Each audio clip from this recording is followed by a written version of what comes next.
자, 이번에는 전기화학 셀에 대해서 한번 말씀드리고자 합니다. 전기화학 셀은 뭡니까? 이게 에노드와 캐소드가 동시에 존재해서 어떤 유용한 일을 하는 그런 셀을 전지를 전기화학 셀이다. 셀 이때는 세포가 아니고 이 전지라는 뜻이 되겠습니다. 잘 보세요. 이제 이런 한번 요 그림을 보시면은 이렇게 우리가 요 한쪽 중간에 이제 멤브레인 다공성 경막을 내놓고 왼쪽에 아이언 그 징크 오른쪽에 구리 카파 이 전극을 집어넣습니다. 그리고 이제 여기다가 저 왼쪽 요 용액에다가 우리가 뭡니까 황산아연 그러니까 징크 설페이트 ZnSO4 요 물질을 이게 물에 잘 녹죠. 오른쪽에는 카파설페이트 COS4 이걸 집어넣어요. 그 다음에 이제 외부에다가 어떤 전구 뭐 이런 거 부하를 이제 걸어주면은 이게 자동적으로 이제 전자가 여기 에노드 된 마이너스 산화전극에서 외부 회로를 통해서 여기로 옮겨갑니다. 이렇게 이제 전체적으로 이게 완성이 됐죠. 이 단독적으로 완성이 된 이 전지를 우리가 전기화학 셀, 일렉트로케미컬 셀 이렇게 얘기합니다. 그러니까 이 여기서 어떤 현상이 일어나는지 여러분 잘 한번 이해하시기 바랍니다. 이 전자가 전달이 되죠, 그죠? 전자가 전달이 되면은 전하의 불균형이 초래됩니다. 그죠? 보세요, 여기서 일단은 요 징크에서 전자가 빠져나옵니다. 나와서 왜 그런지는 이제 금방 설명드리겠어요. 전자가 빠져나와서 여기 외부 회로를 통해서 여기 부하를 통해서 요 캐소드로 이제 이동을 하죠. 그럼 어떻게 됩니까? 전자가 빠져나오려면 무언가가 용액 중에서 전자를 전극에 공급을 해야 돼요. 그죠? 뭐가 공급이 되는 거죠? 다시 말하면은 이때는 어떤 현상이 일어나냐면은 요 징크라는 요 물질 자체가 어때요 이게 전자를 공급하기 위해서는 산화가 돼야 되겠죠, 그죠? 그래서 징크 이가 이온으로 용액 중으로 빠져나갑니다. 여러분 저 이온은 용액 중에서만 존재하죠. 물론 여기 전극 표면에 이렇게 이제 표면에 붙어 있을 수는 있겠지만 내부로 침투는 절대로 못합니다.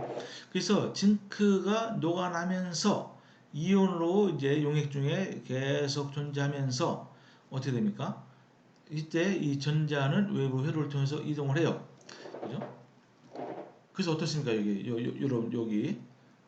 요쪽에 에노드 쪽에 있는 요 용액의 성분을 보세요. 처음에는 징크 이온과 황산 이온 SO4 설페이트 4 마이너스 이가 마이너스 음이온이 균형을 딱 잡고 있었습니다. 균형을.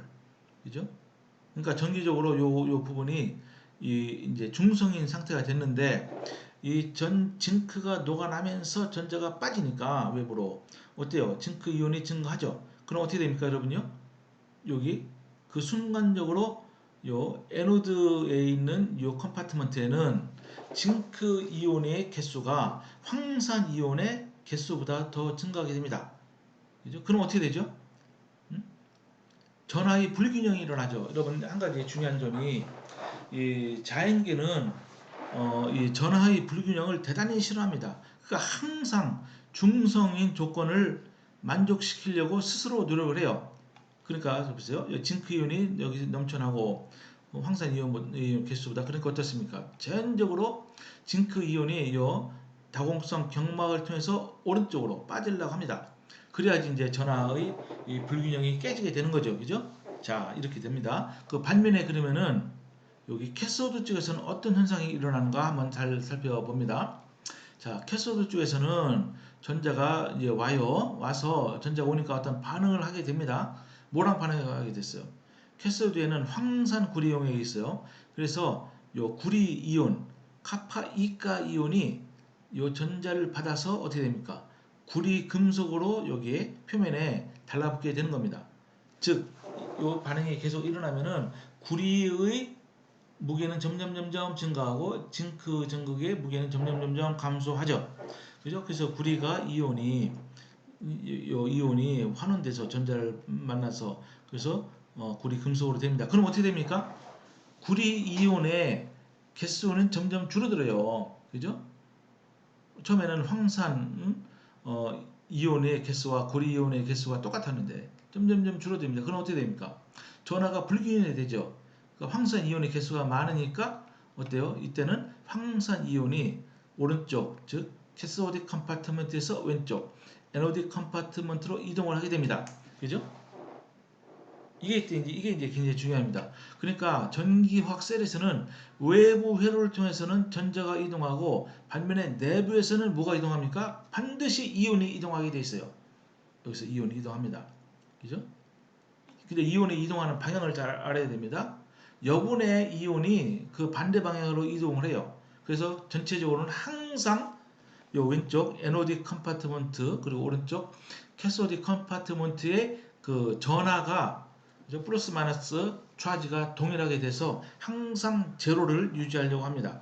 그러다 보니까 이제 전하가 이동을 하게 되는 겁니다. 그죠? 여러분 이거 반드시 기억하기 바랍니다. 이게 이제 전기화학이 전자공학과 비슷한 점이 많아요. 근데 결정적으로 이 차이가 바로 용액 이거는 물론 이제 이때는 용액으로 해도 되고 아니면은 꼭 이제 액체일 필요는 없어요. 여러분 이제 얇은 막 같은 거는 고체해도 거기에 이온이 잘 통과합니다. 어쨌든 이런 전해질이 있어서 전해질 이걸 일단 우리가 전해질이라고 합니다. 전해질이라는 것은 이온 성분을 많이 포함한 물질을 전해질이라고 해요. 액체도 되고 고체도 됩니다. 어쨌든 이 전자공학에서는 뭡니까? 이온이라는 게 있을 수가 없죠. 무조건 전자만 이동합니다. 그죠? 그게 이제 전자공학이고 전기화학에서는 전자도 이동하지만은 이런 전해질 용액 내에서는 그죠? 이온이 이동한다. 그래서 이온이 이동하는 이 현상을 이용해서 아주 수많은 아주 유용한 우리가 어떤 디바이스도 만들 수 있고 그죠? 어떤 장치를 만들 수 있어요. 이온이 이동하니까. 그래서 이걸 가지고서 우리가 뭡니까? 이 저 바닷물 염수를 담소화 시킬 수도 있고 뭐 많은 일을 할 수가 있습니다. 이렇게 되는 겁니다. 그래서 여러분들 요 반응을 잘 이해 이제 해야 됩니다. 그래서 결론적으로 어떻게 됩니까? 요 아연은 계속 녹아납니다. 그래서 징크 이온으로 녹아나요. 그리고 이쪽에서는 그러니까 무게가 점점 줄어들고 요 오른쪽에서는 카파 이온이 점점 어때요?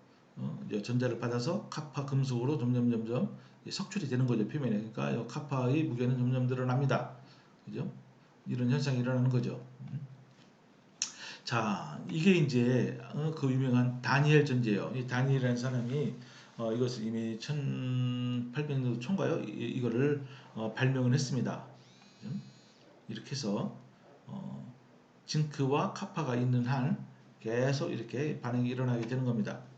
그런데 어, 이렇게 그림을 그리면은 굉장히 멋있고 이게 이해하기 좋지만은 너무 번거롭죠.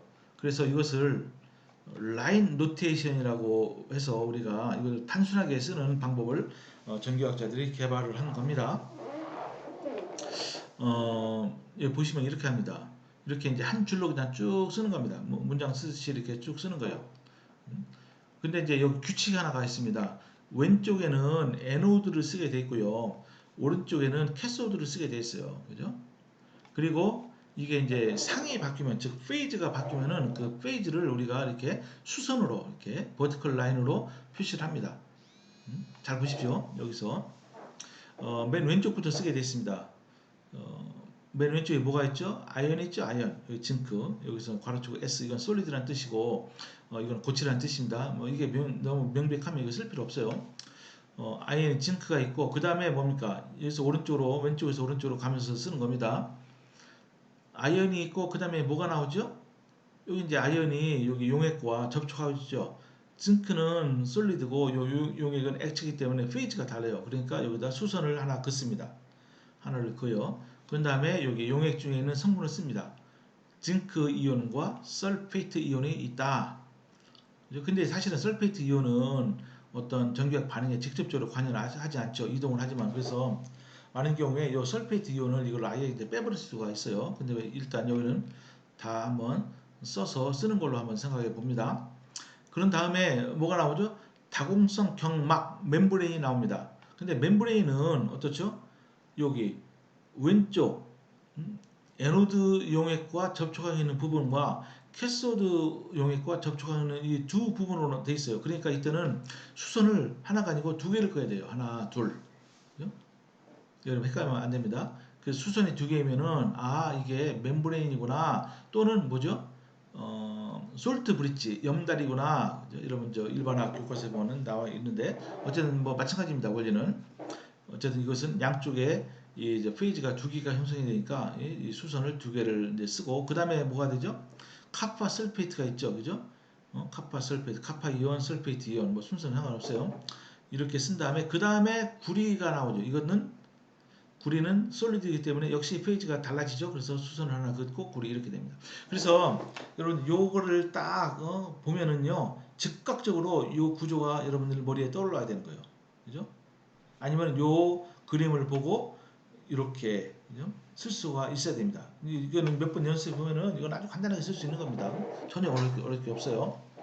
그죠? 그래서 이제 여기 다시 이제 한번 말씀드리면은 이 전기화학 셀에서는 뭡니까? 전자와 이온이 동시에 이동한다. 전자는 외부 회로를 통해서 전극으로부터 전극으로 이동하고 이온은 그 내부에서 이동한다.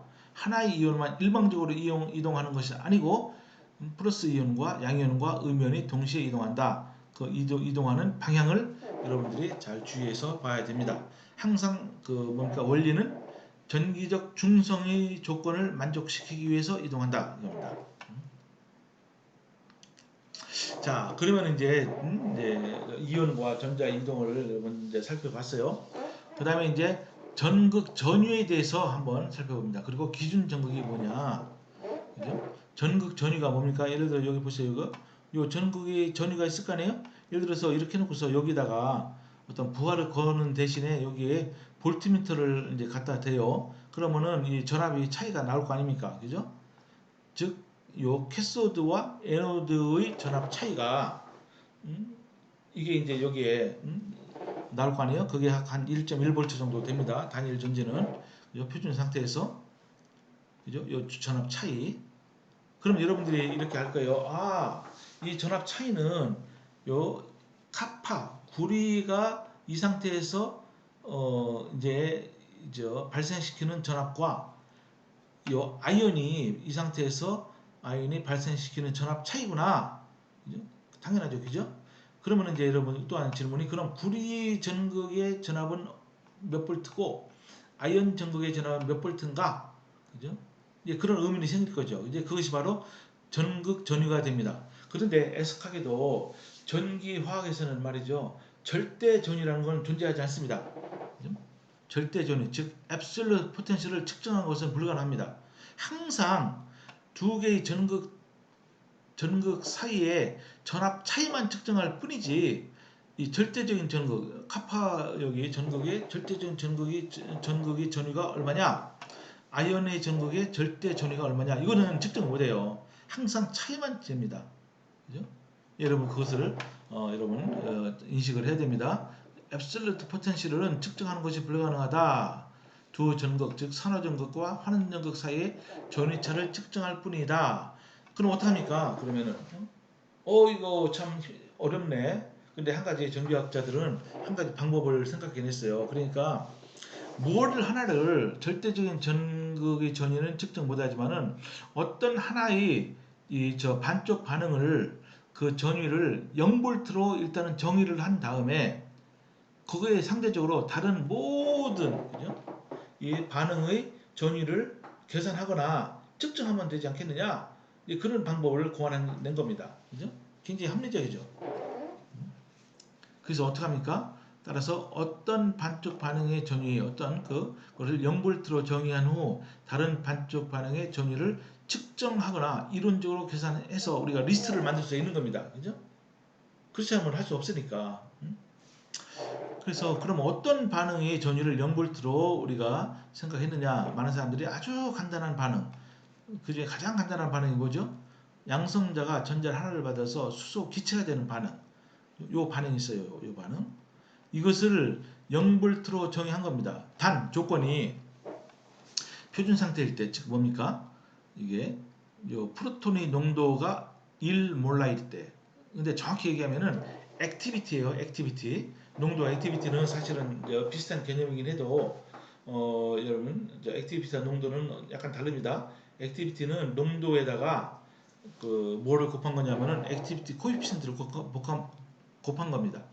여러분 여기 이제 분석과학 책에 보면은 아마 챕터 8인가 거기에 잘 나와 있어요. 어쨌든 우리가 간단히 생각합니다. 그냥 수소 이온의 농도가 1몰라이고 그러면 이 반응이 수소 기체가 되잖아요. 그럼 이 수소 기체의 압력은 표준 상태니까 1기압으로 친다.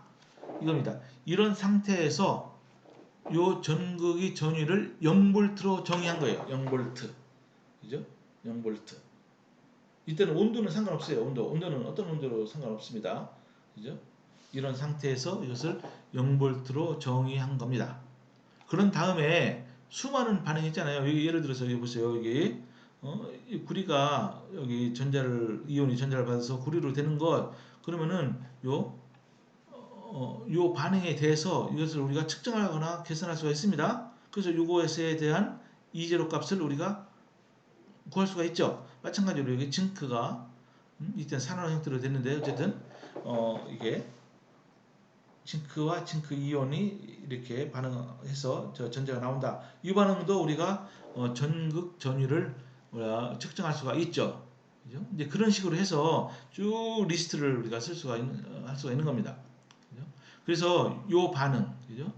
표준 상태에서 양성자가 전자를 받아서 수소 기체로 되는 요 반응의 이런 전극을 표준 수소 전극, 스탠다드 하이드로전 일렉트로드라고 이름을 붙입니다. 이거를 SHE라고 하고 이때 이 제로 값을 0볼트로 정의를 합니다. 여기다가 제로를 붙인 것은 말이죠. 이거 표준 상태다. 농도가 1몰라고 기체의 압력은 1기압이다. 이런 상태로 합니다. 그래서 SHE는 우리가 라인 노테이션으로 쓰면 이렇게 쓸 수 있어요.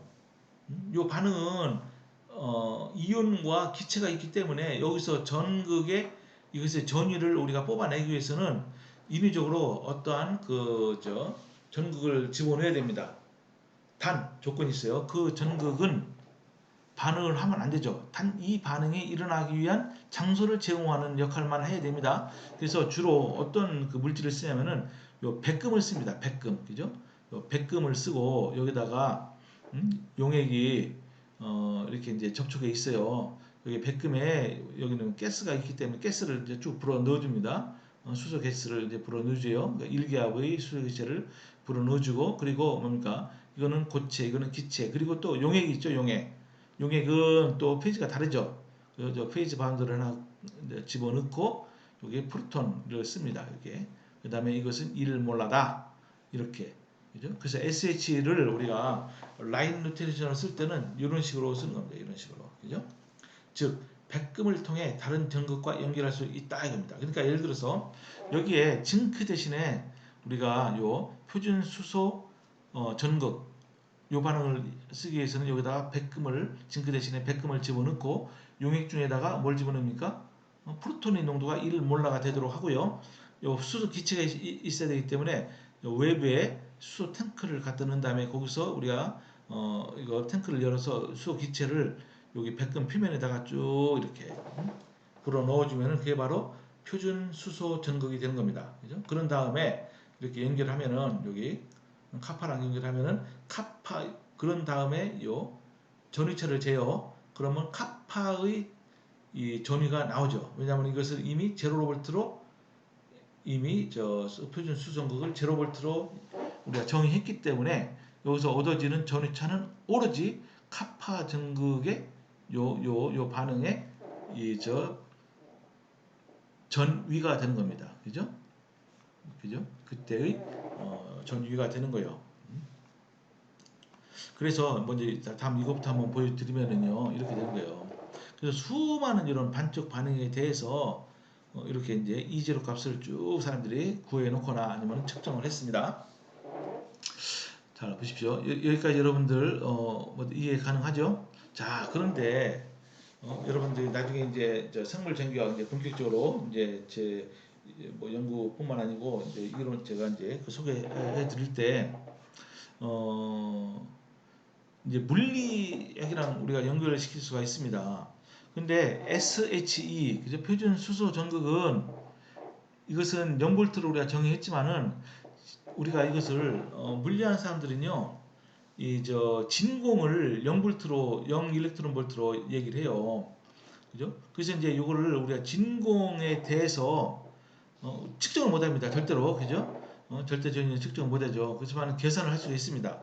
여러 이제 물리적인 그런 계산을 통해서 요 표준 수소 전극은 진공에 대해서 얼마큼 있느냐 몇 볼트냐면은 마이너스 4.45 일렉트론 볼트라고 계산이 되었습니다. 여러분 요 값은 좀 알아두는 게 이제 필요합니다. 나중에 이제 제가 자세히 설명드리겠지만은 어쨌든 요 전기화학과 특히 이제 물리하는 사람들 진공에서 이제 뭐 고체 물리하는 사람들과 서로 커뮤니케이션이 가능한데 이게 이제 표준 수소 전극은 진공에 대해서 마이너스 4.45 일렉트론 볼트 그러니까 진공이 제로 일렉트론 볼트예요. 그리고 그 밑으로 갈수록 마이너스니까 마이너스 4.45 일렉트론 볼트가 라고 일단 계산이 된 겁니다. 그죠?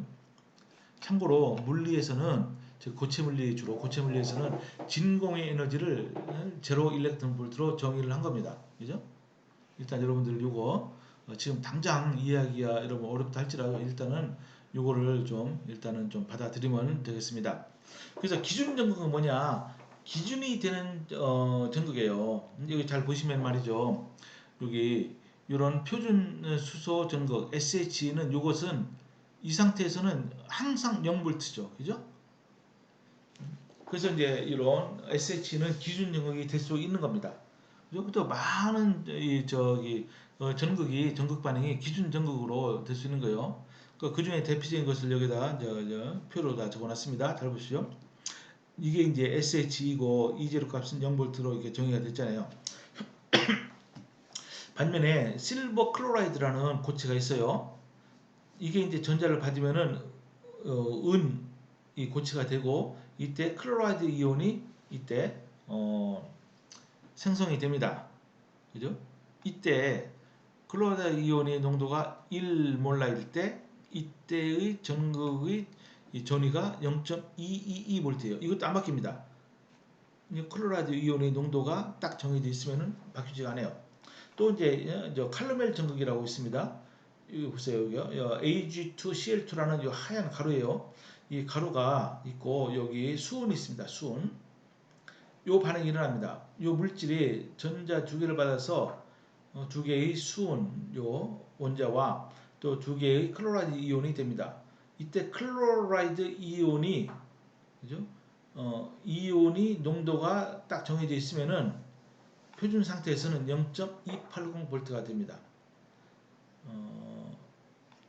그죠? 그 다음에 이제 KCl, 클로라이드 이온을 공급하기 위해서 KCl이라는 물질을 쓰는데 이것이 이제 포화시키면은 0.2412V가 돼요. 이런 걸로 갖다가 Saturated Caramel Electrode 이렇게 SCE라고 얘기합니다. 근데 클로라이드 이온의 농도가 1몰라이면은 0.280V가 되고요. 그리고 노멀 칼럼 일렉트로드가 돼요. 0.1몰라이면은 0.3337V가 됩니다. 반면에 여기 위에 보세요. 실버 클로라이드 전극이라고 하는데 이때 클로라이드 이온이 포화가 돼요. 그때는 전압이 0.22V가 아니고 0.197V다 이렇게 됩니다. 이 밖에도 많은 기준 전극이 있어요. 그중에 대표적인 거 뭡니까? 머큐리 설페이트 머큐리 전극을 보면은 이때는 설페이트 이온의 농도가 1몰라일 때 E0 값은 0.613V가 되고요. 또 뭡니까? 머큐리 옥사이드. 그죠? 이게 이제 또 이런 반응이 되는데 이때 하이드록사이드 이온의 농도가 1몰라일 때 E0 값은 0.098V가 된다. 이런 다양한 기준 전극 이거 말고도 물론 많이 있습니다. 그래서 이걸 우리가 이제 사용합니다. 실제 전기학 실험에서는. 근데 여기서 이제 한 가지 여러분들 뭐 그럼 가장 많이 쓴 게 뭐냐?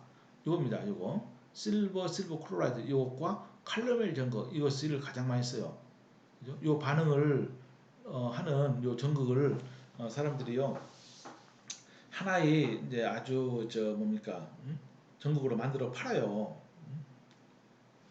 제가 여기 그림은 안 가졌지만은 여러분 일반학 아니죠 분석과학 책에 보면 자세히 나와 있습니다. 요 두 개의 전극이 가장 많이 쓰입니다. 그래서 이것을 뭐 하나 몇십만 원 이렇게 이제 받고 팝니다. 그죠? 실험실에서 직접 만들어 써도 되지만은 되게 이제 파는 것을 사서 이제 쓰게 되는 거죠. 그래서 이런 기준 전극의 중요한 점은 뭡니까? 전압은 이 조건만 맞으면 말이죠. 조건 어떠한 일정한 조건에서 이 전압은 절대로 바뀌지 않습니다. 절대로 바뀌지 않아요. 그러면은 전극이 바뀌는 전압이 바뀌는 전극이 있느냐? 있어요. 이제 그런 걸 보고 뭡니까? 우리가 지시전극이라고 하는데 인디케이터 일렉트로드 예를 들어서 이런 겁니다. 여기 카파나 아연은 바뀌어요. 잘 보세요. 요 구리의 전위는 이 전극의 전위는 일정하지가 않습니다. 그죠? 용액의 구리의 농도에 따라서 이건 전위는 막 바뀌는 겁니다. 그죠? 그래서 이런 것은 구리나 아연은 기준 전극으로 절대로 쓸 수가 없는 겁니다. 그죠? 이건 나중에 제가 또 때가 되면은 말씀을 드리겠습니다. 자, 이렇게 되는 거예요. 전극 전위를 우리가 뭘로 따지냐? SH를 0볼트로 정의하고서 다른 거 다 이제 우리가 측정하거나 또 계산할 수 있다. 그리고 기준 전극이라는 것은 전압의 기준을 나타내는 것인데 이 기준 전극의 전압은 바뀌지 않는다. 항상 일정하다 이겁니다. 자, 그 다음에 이제 표준 전극 전위의 의미가 뭐냐? 요 이제로 값이 여기 있어요. 이제로. 여기다가 이제 제로를 붙이면은 이제 표준 상태라고 그랬죠. 농도는 1몰라. 그리고 기체가 포함되면은 1기압. 그런 상태. 근데 여기에 이제 잘 보십시오. 대개 이제 여러분 표를 보시면 말이죠. 이렇게 어떤 물질이 전자를 받아서 이렇게 환원되는 형태로 쭉 썼습니다. 그죠? 환원되는 형태로 쭉 썼어요. 요 표를 여러분 이해하는 것이 중요합니다. 이해하는 게 중요해요. 근데 제가 이제 80년대 학교 들어와서 배울 때는 말이죠. 책마다 이런 식으로 안 쓰고 리튬이 전자를 내놓고 리튬 이온화되는 즉 산화 형태로 쓴 경우도 많이 있었어요. 아주 그러면 말이죠. 아주 골치 아픕니다. 저 무슨 얘기냐면은 잠깐만요.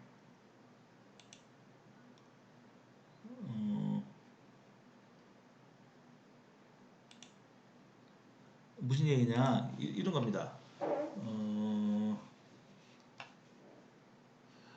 리튬이 이렇게 해서 리튬, 금속, 그리고 리튬 이온으로 된다. 그죠? 이렇게 산화 상태죠. 산화 상태. 그죠? 이렇게 쭉 표를 만든 거 있었어요. 그리고 아주 결정적으로 그 사람들이 얘기한 것이 말이죠. 잠깐만요.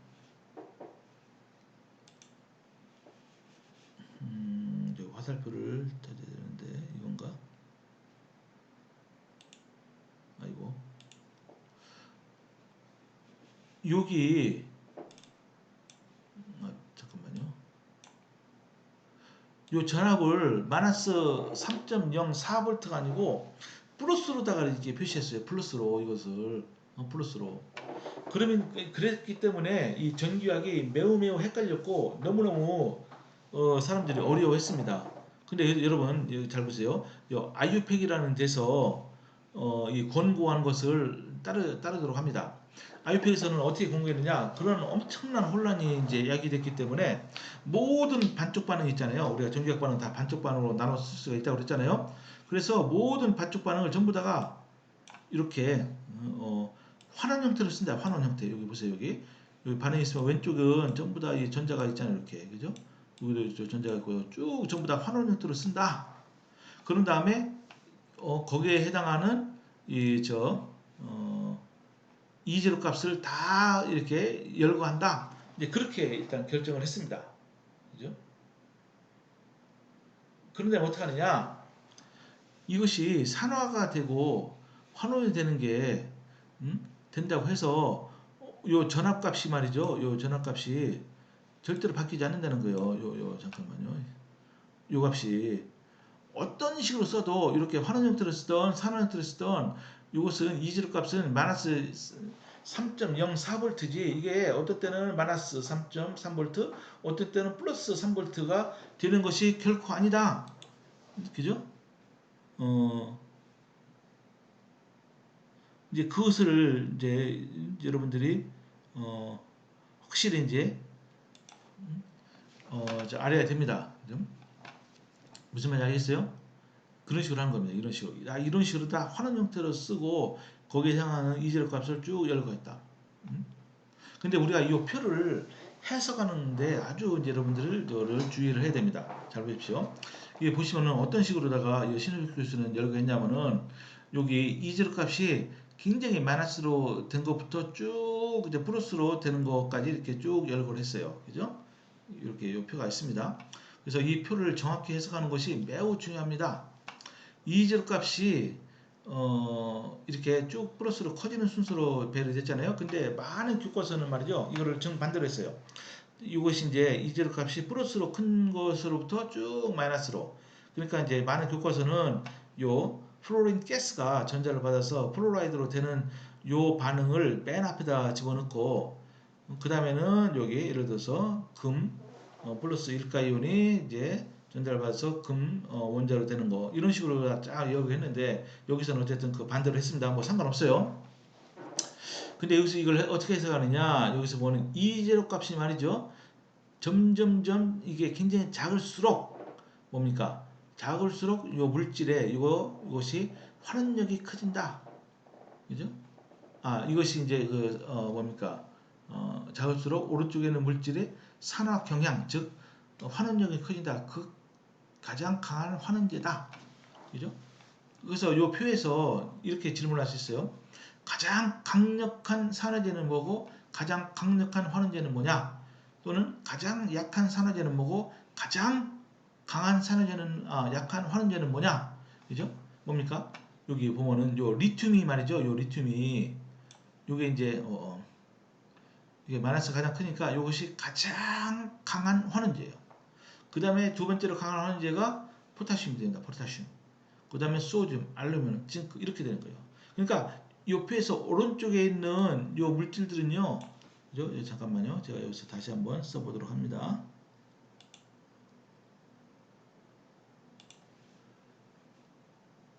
이 물질들은 그죠?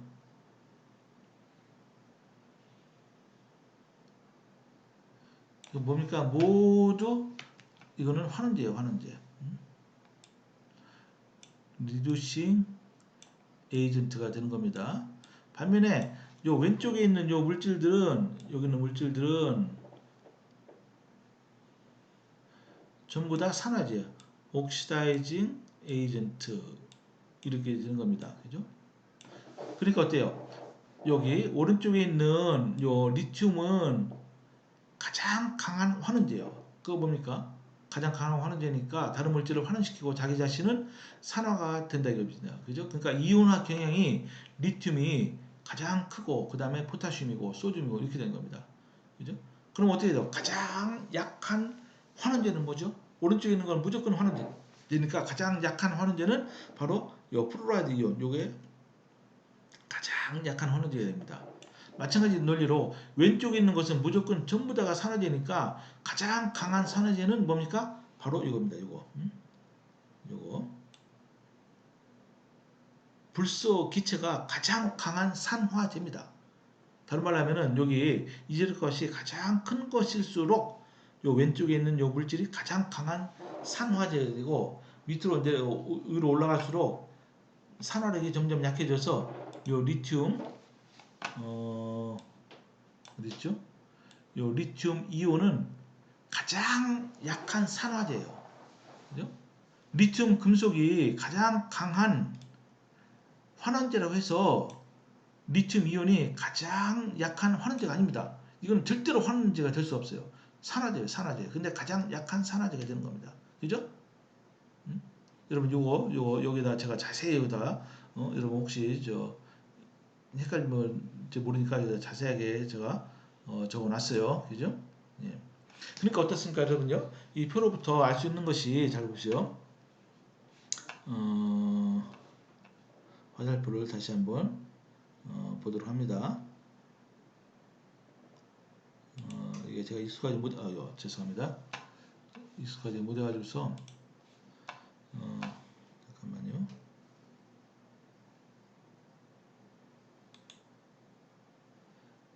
포인터. 자, 보세요. 이론적으로 이게 가장 강한 환원제니까 이것은 요 왼쪽에 있는 모든 물질을요 다 환원시킬 수 있어요. 즉 리튬은 이론적으로 포타시움 이온으로부터 여기 불소 가스에 이르는 모든 물질을 환원시킬 수가 있습니다. 그죠? 그래서 마찬가지로 징크 보세요. 징크 이것은 어떻습니까? 뭘 환원시킬 수 있죠? 그 밑에 있는 물질 철 이가이온, 프로톤, 그리고 구리 이가이온을 쭉 다 환원시킬 수가 있습니다. 그러니까 잘 보십시오. 여기서 아까 여기서 징크는 구리 이온을 환원시켰잖아요. 안 그래요? 그래서 구리가 되겠잖아요. 물론 이런 장치가 필요하지만은. 그죠? 그래서 이 징크 금속은 구리 이가이온을 구리로 환원시킬 수 있으나, 그죠? 이제 그 위에 있는 거 알루미늄 이거를 이것을 알루미늄을 어떻게 됩니까? 알루미늄 삼가로 산화시킬 수는 없다 이겁니다. 그죠? 마찬가지로 실버 여기 보세요. 실버 어디 있습니까? 은 이것은 산화제죠. 산화제. 그죠? 이것은 뭐를 산화시킬 수 있습니까? 이것은 철 여기 보세요. 저 밑에 있는 거 철 금속을 산화시킬 수는 있으나 클로라이드 먼저 보세요. 밑에 있는 거 이것을 산화시킬 수는 없다 이겁니다. 그래서 여러분들 이거를 해석하는 것을 이제 잘 주의하기 바랍니다. 그죠? 이것이 이제 요 표만 잘 해석해도 상당히 여러분은 많은 것을 알 수가 이제 있는 겁니다. 잘 보세요. 이제 그래서 요 중에서 이제 아까 말한 요거 징크와 징크 이가 물론 전자는 다 공통적으로 포함된 거니까 이것은 뺐어요. 이게 표준 상태에서 마이너스 0.763V가 되고 그 다음에 이제 프로톤이 있죠, 그죠? 그리고 수소 기체가 0V 그리고 구리와 구리 이가 이온이 0.340V입니다. 잘 보십시오. 어떻게 됐어요, 여기가 징크는 구리 이온을 환원시킬 수가 있다고 그랬죠. 그죠? 그래서 여기 보십시오. 먼저 요거를 전부 다가 환원 형태로 다 이렇게 씁니다. 일단은 이게 다니엘 전지의 전압을 계산한 거예요. 요게 이제 캐소드 반응은 구리가 이가 이온이 전자를 받아서 구리로 됩니다. 이게 0.340V고 또 징크 이온이 전자를 받아서 징크 금속으로 되는 게 마이너스 0.763V가 되는 거죠. 그죠? 여기 나와 있잖아요. 그죠? 그래서 어떻게 하느냐? 그 IUPA에서 권고한 것은 말이죠. 이렇게 전부 다가 환원 형태로 일단 쓰라 말입니다. 그죠? 환원 형태로 일단 쓴 다음에 그 다음에 이것을 빼는 거예요. 이것이 이제 캐소드 반응이고 이것은 에노드 반응에도 불구하고 일단 환원 형태로 쓴 다음에 이것을 빼면은 정상적으로 이렇게 되죠. 그죠? 구리 이가 이온이 징크와 금속과 반응해서 구리가 되고 징크 이온이 된다. 그럼 어때요? 이적 값을 여기서 빼니까 1.103V가 되는 거죠. 그죠? 이렇게 되는 겁니다. 그러니까 다니엘 전지의 셀 포텐셜은 약 1.1V가 되는 거예요. 표준 상태에서. 그리고 이거는 0V보다 크니까 0보다 크니까 이 반응은 자발적으로 일어난다 이겁니다. 그죠? 여기에 제가 설명을 적어놨습니다. 위의 도식은 구리 이가이온은 징크를 산화시킬 수가 있고, 그죠? 이것은 또 다른 말로 하면 징크 이온은 구리 이가이온을 환원시킬 수 있다. 그죠? 달리 표현하면 이것은 환원시킬 수 있다. 이때 표준 상태 셀 전은 1.103V다. 즉 반쪽 반응을 환원 형태로 쓴 다음 한쪽 반응에서 다른 반응을 빼요. 값이 양이 나오면 그 반응은 자발적으로 일어나며 의미 값이 나오면 반응은 비자발적, 즉 진행되지 않는다. 그죠? 이때 여기서 우위 반응에서는 다니엘 셀에서는 구리가 캐소드예요. 왜냐하면 카파 이가 이온이 환원되므로 징크는 에노드입니다. 왜냐하면 징크가 산화되므로 이렇게 되는 겁니다. 즉 셀 포텐셜은 L이 빠졌어요. 캐소드 전위에서 에노드 전위를 빼면 됩니다. 이것이 대원칙입니다. 셀 포텐셜은 캐소드에서 에노드 전위를 빼면 된다. 단 이렇게 하기 위해서는 전부 다 모두 다 환원 형태로 써야 됩니다. 좀 더 환원이 됐어요. 근데 예전 교과서는 말이죠. 왜 헷갈리냐면은 이거는 캐소드는 환원이 일어나니까 이렇게 쓰는데 에노드에서 이거를 반대로 썼어요. 그리고 징크를 갖다가 이렇게 징크 이가이온과 징크 전제로 된다. 그러면서 이제로 값을 플러스로 해놨습니다. 플러스로. 그래서 두 개를 더했어요. 그래서 결과는 마찬가지죠. 마찬가지인데 이것이 결정적인 단점은 그런 식으로 쓰면은 이것이 산화될 때는 아니 환원될 때는 마이너스 0.763V고 산화될 때는 플러스 0.763V구나 이런 아주 엉터리 정말로 100% 엉터리 같은 그런 인상을 심어줬습니다. 그래요? 근데 그건 절대로 아니에요. 여러분들 여기서 제시한 이 방식을 이게 바로 아이유팩 방식이에요. 국제 여기 음? 순수 응용 화학 연맹 여기서 제시한 방법입니다. 이것이 지금 모든 교과서가 이제는 다 이 방식을 따라서 다 기술이 됐어요. 그죠? 그러니까 절대로 이제 헷갈릴 필요는 없습니다. 자, 그러면은 일단 여기서 잠시 멈춰.